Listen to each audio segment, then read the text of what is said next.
और उज्जैन में आज से बीजेपी का 2 दिवसीय प्रशिक्षण शिविर है। 2 दिन तक पूरी सरकार उज्जैन में रुकेगी, लेकिन मुख्यमंत्री शिवराज सिंह चौहान और सांसद सिंधिया उज्जैन में नहीं बल्कि इंदौर में रात गुजारेंगे। वो इसीलिए क्योंकि ये उज्जैन में एक पुरानी मान्यता है, यहाँ कोई भी राजा रात नहीं गुजारता। सिंधिया राजवंश से हैं और सीएम शिवराज मौजूदा सरकार के मुख्यमंत्री हैं। इसीलिए दोनों शुक्रवार को शिविर में शामिल होने के बाद रात्रि विश्राम उज्जैन में नहीं बल्कि इंदौर में करेंगे। मान्यताओं के अनुसार राजा भोज के समय से ही कोई भी राजा उज्जैन में रात्रि विश्राम नहीं करता है, क्योंकि आज भी बाबा महाकाल ही उज्जैन के राजा हैं और कोई और राजा, मंत्री, जनप्रतिनिधि उज्जैन नगरी के भीतर रात में नहीं ठहर सकता।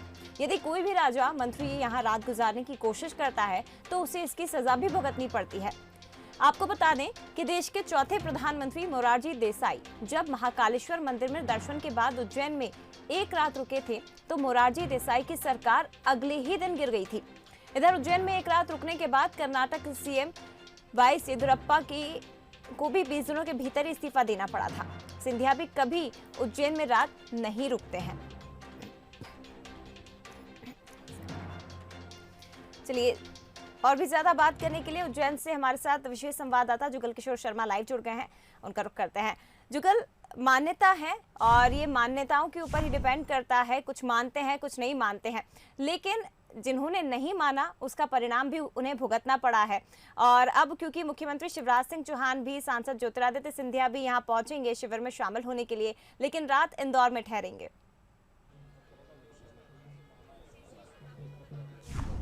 जी हाँ, देखिए जो है ये बात बिल्कुल सही है कि कुछ मान्यताएं और परंपराएं हैं उज्जैन की नगरी, बाबा महाकाल की नगरी की, और उसको लेकर हम बात करते हैं। संतोष कृष्णानी जो हमारे सहयोगी हैं, चूँकि उज्जैन में ही रहते हैं, बाबा महाकाल के भक्त हैं और उस बहुत बेहतर तरीके से आपको बता सकते हैं कि क्या यहाँ की परंपराएं हैं। क्या कृष्णानी जी, कहा जाता है कि कोई भी मुख्यमंत्री या राजा जैसे जो सिंधिया है ये उज्जैन में नहीं रुकते, क्या इसके पीछे जुड़ी हुई कहानी? बिल्कुल बताना चाहेंगे, क्योंकि सबसे पहले तो कालों के काल महाकाल एकमात्र ऐसे जो राजा है, सृष्टि के राजा है और उज्जैन नगरी में उनका ही सिर्फ राज चलता है।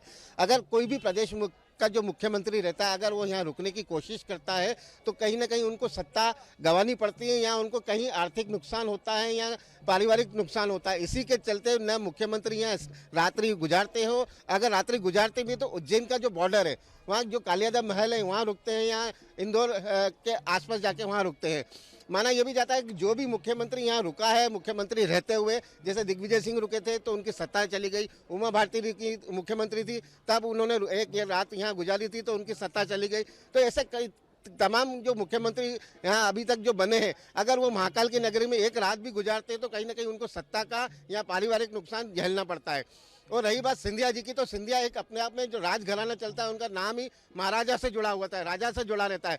तो राजा होने के कारण सिर्फ और सिर्फ यही कारण है कि महाकाल की नगरी में एकमात्र राजा है तो वो सिर्फ महाकाल राजा ही कहलाते हैं। इसी कारण महाकाल की नगरी में कोई भी राजघराने का या मुख्यमंत्री हुआ यहाँ नहीं रुकता है। जी, तो निश्चित रूप से कुछ परंपराएं हैं, कुछ मान्यताएं हैं कि इसलिए नहीं रुका जाता क्योंकि बाबा महाकाल यहाँ के राजा हैं, और बाबा महाकाल जब राजा हैं तो कोई अन्य उस समकक्ष, मतलब राजा या फिर मुख्यमंत्री जो सब उच्च पदों पे पदस्थ लोग हैं, नहीं रुकते हैं। ऐसी यहाँ की मान्यता है, लोगों का यहाँ का ऐसा विश्वास है, और कई उदाहरण भी कई बार लोग देते हैं कि इस कारण से ये घटनाक्रम हुआ है। लेकिन हालांकि ये सब मान्यताएं, परंपराएं हैं, इसका कोई वैज्ञानिक आधार नहीं होता है, लेकिन फिर भी हम बाबा महाकाल की नगरी में खड़े हैं और यहाँ की मान्यताएं और परंपराएं जो हैं उसको सभी मानते हैं, चाहे वो मुख्यमंत्री हो चाहे वो राजा हो। जी जुगल, कोई वैज्ञानिक आधार नहीं है, मान्यताएं हैं, लेकिन इन मान्यताओं को सच साबित करती हुई भी कुछ घटनाएं हैं जो कि अभी बताई गई हैं। और हालांकि इसी कारण मुख्यमंत्री शिवराज सिंह चौहान और सिंधिया यहाँ पर रात्रि विश्राम नहीं करेंगे। फिलहाल शुक्रिया आपका जुगल जी जानकारी साझा करने के लिए, लेकिन नजर बनाई रखिएगा, अपडेट्स आपसे लगातार लेते रहेंगे।